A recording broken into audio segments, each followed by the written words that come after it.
करणाऱ्या गुन्हेगारांची सोलापूर जिल्हा मध्यवर्ती कारागृहात रवानगी।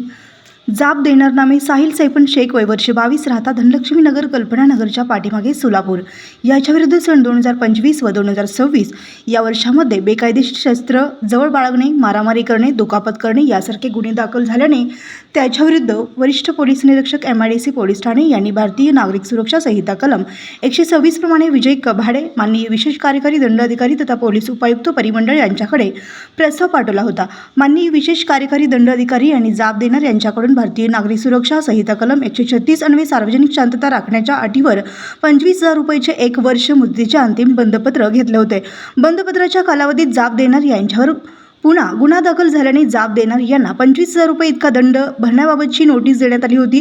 जाब देणाऱ्यास पर्याप्त संधी देऊनही विहित मुदतीत त्यांच्या म्हणणे सादर करण्यात व आदेशित दंड भरण्यात असमर्थ ठरल्याने श्री विजय कभाडे विशेष कार्यकारी दंडाधिकारी यांनी जाब देणार यांना भारतीय न्याय संहिता कलम 141 प्रमाणे जिल्हा मध्यवर्ती कारागृह सोलापूर येथे ठेवण्याबाबत आदेशित केले आहे।